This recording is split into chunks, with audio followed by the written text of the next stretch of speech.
At my own baby shower, surrounded by pastel balloons, smiling relatives, and slices of cake, my sister-in-law raised her glass and said, "Let's hope the baby doesn't look like her mom." The room laughed. I didn't. I felt my cheeks flush, but I kept a soft smile plastered on my face like I had done 100 times before. It was easier to swallow the sting than to make a scene. I looked at Marcus, my husband, hoping he might say something. He didn't, just looked down at his plate, eyes tight. Across the table, my 10-year-old son, Caleb, stopped mid-bite and stared at me. He didn't laugh. His eyes flicked from my face to Brielle's smirk, then to the rest of the guests chuckling like they hadn't just watched someone throw a dart at my heart. My mother-in-law, Patricia, even let out one of her sharp little laughs and muttered, "She always did have a strong chin." A few people chuckled harder. No one asked how I felt. No one noticed I'd stopped eating. They all just kept passing plates and pouring lemonade like nothing had happened.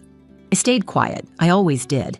I had learned to pick my battles in this family, and besides, I was too tired to fight. 8 months pregnant, feet swollen, back aching. I had hoped today would be about the baby, about joy.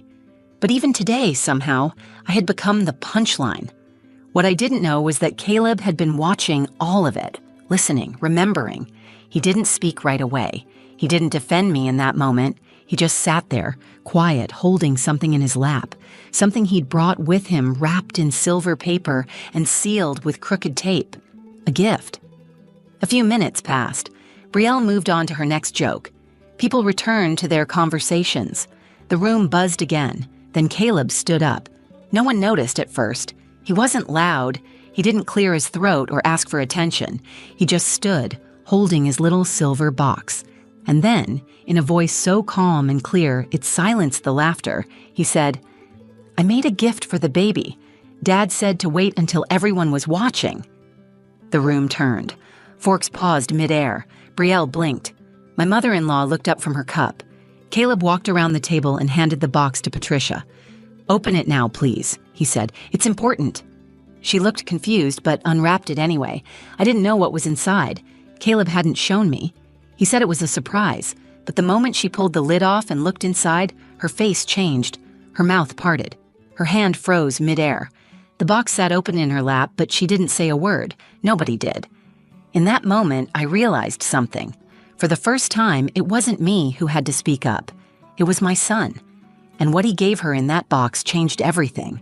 It was supposed to be a celebration. A late Saturday afternoon in April. The sun was warm, but not overwhelming. The kind of day you pray for when you plan an outdoor party. Our backyard had been transformed into something beautiful. Lavender and cream decorations, folding chairs draped in soft fabric, a long buffet table covered with snacks and pastel-colored desserts. A friend of mine had brought a giant teddy bear and set it beside the gift table. The banner over the patio read, "Welcome, baby girl." I had been nervous about the shower, not because I didn't want to celebrate the baby, but because of who would be there. Marcus's family was complicated, especially his mother, Patricia, and his sister-in-law, Brielle. Marcus had tried to reassure me that they would behave. "It's about the baby. Let's just enjoy it," he said as he zipped up the back of my maternity dress earlier that day. I remember forcing a smile, trying to believe him. I had married Marcus 11 years ago. We met when I was 23. I already had Caleb, who was 2 at the time. I never expected to find someone like Marcus.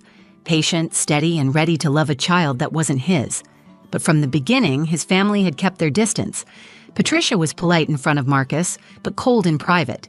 She never said it outright, but I always felt like she thought I had baggage, like I wasn't the woman she would have chosen for her only son. Still, we built a life. Marcus worked as a structural engineer. I taught art at the local elementary school. We had a quiet rhythm. Caleb thrived. And then, after years of thinking we couldn't have another child, I got pregnant last summer. The surprise had filled our house with laughter. Even Marcus cried when I showed him the test. When Patricia found out, her response was, "Well, it's not like you're young, but I suppose miracles happen." That had been her version of congratulations. As guests began arriving that day, I stayed close to the patio door, welcoming them with small hugs, smiling even when it felt strained. Brielle arrived with a dramatic wave and 3 shopping bags from an upscale baby boutique. She wore sunglasses even though we were under a canopy.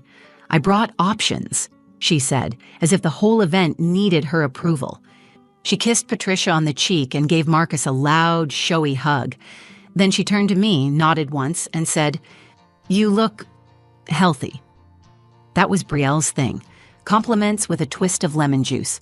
She had married my younger brother, Daniel, 6 years ago. They were complete opposites. He was quiet, grounded. She was sharp, flashy, and never missed a chance to make herself the center of the room. For years, I'd tried to keep things cordial.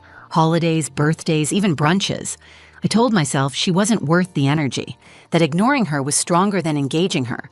But being around Patricia and Brielle together was like stepping into someone else's house and being reminded every minute that you didn't quite belong. Marcus saw it. He always did. But he had a way of smoothing things over with just enough calm to stop me from saying what I really felt. That day, Caleb stuck by my side for most of the afternoon. He could tell I was tense, even if I didn't say anything. He helped carry out napkins and refill ice. At one point, he whispered, "Can we leave early if it gets weird?" I nodded and gave his hand a little squeeze. Then came the games. A diaper relay race. A guessing game for how big my belly was. I tried to enjoy it. Laughed when I was supposed to. Clapped when someone won a prize. But I was watching the room more than I was enjoying it. When it came time to open gifts, everyone gathered around the table. I unwrapped onesies and baby lotion and a beautiful handmade blanket from my aunt. That's when Brielle stood up and made her comment. The one that hit like a slap. "Let's hope the baby doesn't look like her mom." The moment froze. Then came the laughter. And that was when everything started to shift. That was when I felt something inside me go still. I had spent years being quiet for the sake of peace, but Caleb was watching me. And that day, something was different. Not just in me, but in him. And what he did next would make sure no one forgot it. I didn't say anything. After Brielle's comment, after the laughter, I sat perfectly still, holding a pair of tiny baby socks in my lap. My fingers twisted the soft cotton, pretending to smooth them, pretending not to care. Every cell in my body told me to react, to speak up, to defend myself. But I didn't. Not in that moment. Marcus leaned forward and whispered, "Are you okay?" under his breath. I nodded once without looking at him. I could feel Patricia watching me, not with concern, just to see if I'd react. The group moved on like nothing had happened. Someone asked where the cake was from. Another person joked about how baby showers were just an excuse for mimosas. Brielle grinned at her phone, probably texting someone about her own joke. She was proud of it. I knew that smile. But I couldn't shake it off. I wasn't hurt because it was cruel. I was hurt because it wasn't new. This wasn't the first time Brielle had said something like that. It wasn't the first time the room had decided her sarcasm was acceptable. It had become tradition. I was the one who was too sensitive if I pushed back, the one who made it awkward if I didn't laugh along. I looked across the table at Caleb. He hadn't touched his cupcake. He was sitting up very straight, his little hands folded in his lap like he was trying not to fidget. His eyes were locked on me. There was no confusion in them, just a quiet seriousness. He had understood exactly what had happened, and he was waiting to see what I would do about it. Caleb had always been like that. Even as a toddler, he'd read rooms better than most adults.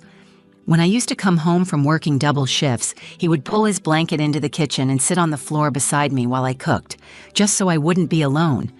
When kids at school teased him for not having a real dad, he told me it didn't bother him because he already had the best mom in the world. He had a way of seeing the truth without needing it spelled out, and that day, he saw it all.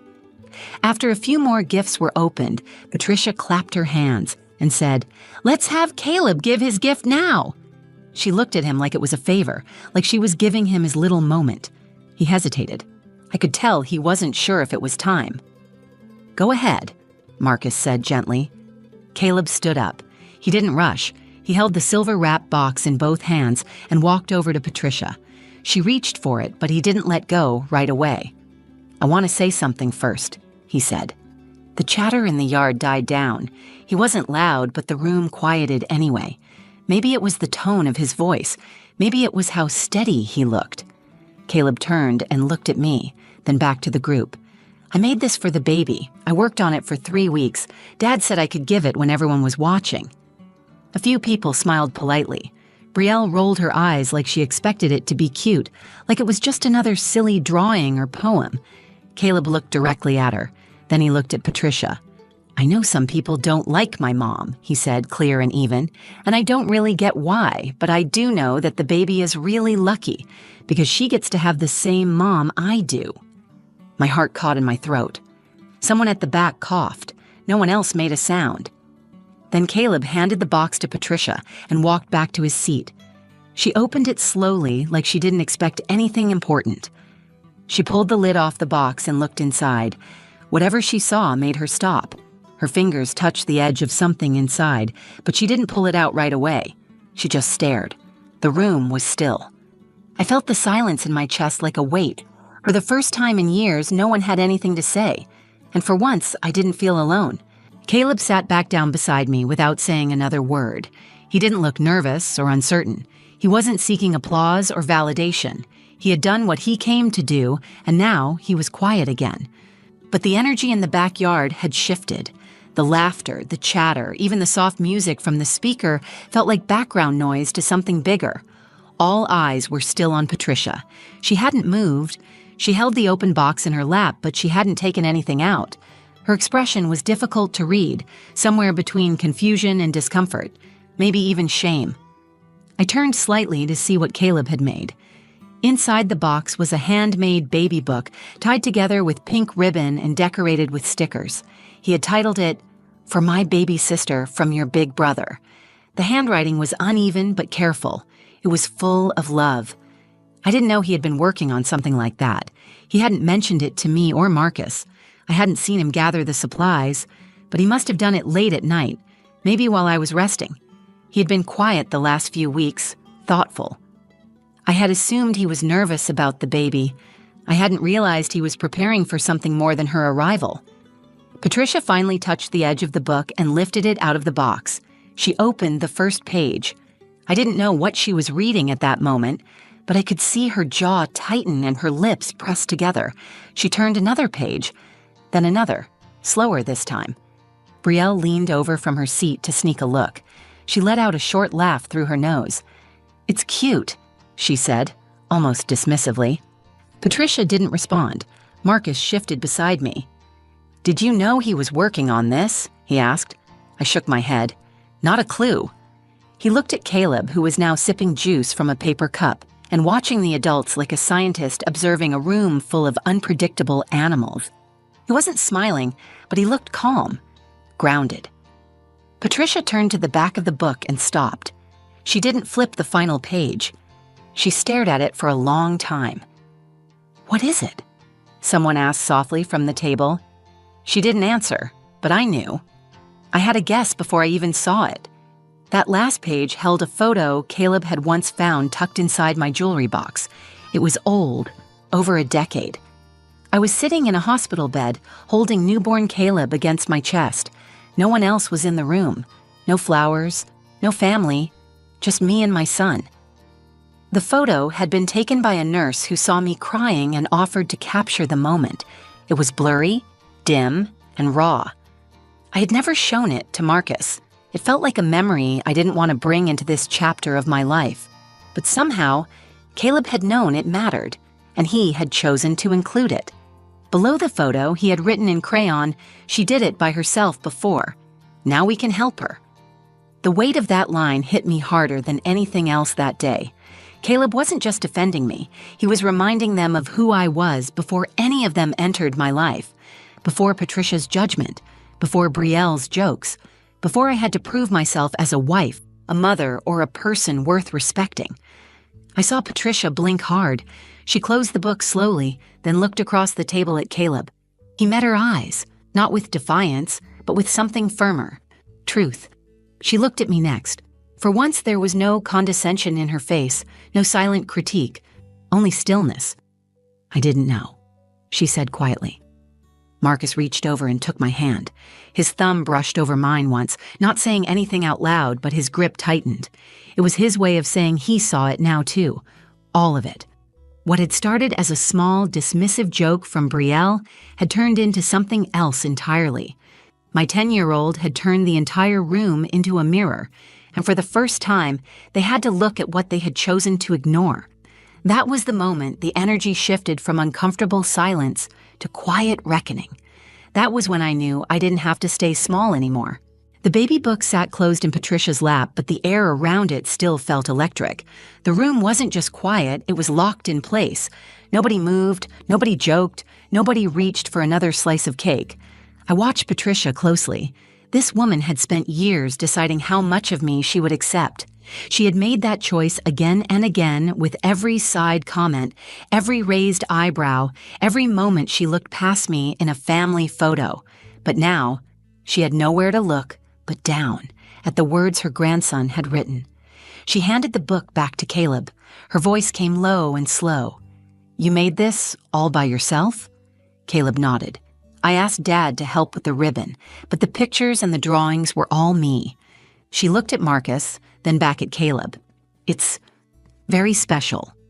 She didn't say thank you. She didn't say she was sorry, but something in her voice cracked, just enough to show that something inside her had shifted.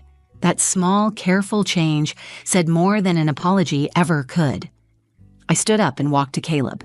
I knelt slowly beside him, placed my hand on his shoulder and said, "That was the bravest thing I've ever seen you do." He turned and whispered, "I didn't like how they were talking about you." I wanted them to know the real story. I pulled him into my arms and held him close. My belly pressed between us, and he reached up and placed a small hand on it. "She's going to be okay, Mom," he said. "She has us." Those words hit harder than I expected, not just because they were beautiful, but because they were true. For so long, I had poured myself into keeping peace. I had bent myself in every direction to be accepted, to be included, to belong in a family that made me feel like a guest in my own life. But Caleb wasn't waiting to be accepted. He stood up and demanded respect in the most loving, direct way a child could. That wasn't just a gift to the baby. It was a gift to me. Then, to my surprise, Marcus stood up. He walked around the table and picked up the baby book from where Caleb had set it. He held it in both hands, flipping through the pages slowly, making sure everyone could see. When he reached the final page with the photo and the handwritten message, he paused.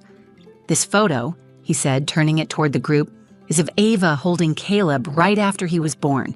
She did it on her own. No partner, no help. Just her and her baby." People shifted in their seats. Someone at the back of the yard coughed, embarrassed. Brielle took a long sip of her drink and avoided looking at me. Marcus continued, his voice stronger now. "That was the beginning of Caleb's life, and now she's doing it all over again. Except this time, she's not alone. We're a family. And this woman, the one some of you are so quick to mock or ignore, is the reason that family exists." Patricia lowered her eyes. Brielle raised her chin, trying to appear unaffected, but even she couldn't hold her usual smirk. "I think," Marcus said, "it's time we start treating her like the core of this family, because that's what she is." He walked over to me, wrapped an arm around my waist and pulled me in. I could barely hold my tears. The crowd was still. Some people looked away, unsure of what to do. Others nodded quietly, their smiles tentative but sincere. Caleb stood up and took my hand. "Can we go home now?" I nodded. We didn't stay for cake. We said quiet goodbyes.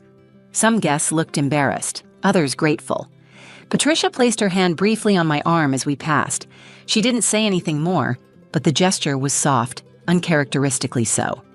As we stepped out of the yard and into the car, Caleb buckled himself in and said, "I think that went okay." Marcus laughed under his breath. "You were amazing, buddy." I turned to look at my son in the rearview mirror. He met my eyes and smiled, calm and steady. That was the moment everything changed. Not because someone apologized or begged for forgiveness, because my son reminded me in front of everyone that my voice mattered, that I wasn't invisible, that I wasn't alone. He gave the baby her first gift, and he gave me my strength back. The car ride home was quiet. Caleb stared out the window, his hand resting on the baby book in his lap. Marcus kept one hand on the wheel and the other gently touching my knee, a small gesture that said more than words. I leaned my head back against the seat, letting the silence settle in. For the first time in a long while, I felt something different. Not relief, not peace, not even pride. What I felt was stillness. A calm certainty in my chest that I hadn't felt in years. At home, Caleb went straight to his room to change into his pajamas. I sat down on the couch and pulled off my shoes, wiggling my swollen feet and finally letting my body rest. Marcus walked in with a glass of water and sat beside me. "I should have said something sooner," he said quietly. I didn't respond right away. He wasn't looking for forgiveness. He was owning something, and that mattered more to me than any apology. "I know why you didn't," I said. "You didn't want to make things worse." "I didn't want them to hurt you more than they already had." I nodded. That was the truth. He wasn't blind, he was cautious. Too cautious, maybe. But now, the silence between us felt honest, not heavy. That mattered. Later that night, after Caleb had fallen asleep, I went to his room. He was curled up under his blanket, the baby book on his nightstand. I sat on the edge of his bed and brushed a strand of hair off his forehead. "You did something really important today," I said. He stirred slightly, but didn't open his eyes. "I didn't want them to laugh at you again," he murmured. "They laughed at me for a long time," I said, "but not today, because of you." He smiled in his sleep, and I kissed his cheek. That night, I couldn't sleep. I sat up in bed, one hand resting on my stomach, feeling the soft kicks of the baby moving. I thought about the day she would ask me about her big brother, about the kind of person he was. And I would tell her this story, not to make her sad or angry, but to show her what strength looks like when it's wrapped in kindness. Caleb didn't raise his voice.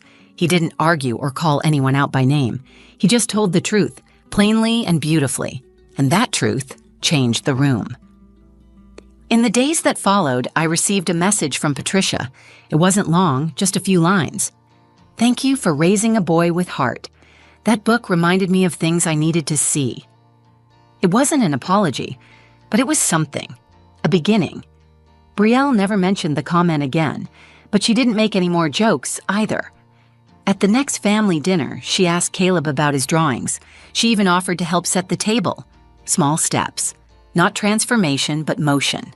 And for the first time, I didn't feel like I had to shrink myself to be invited in.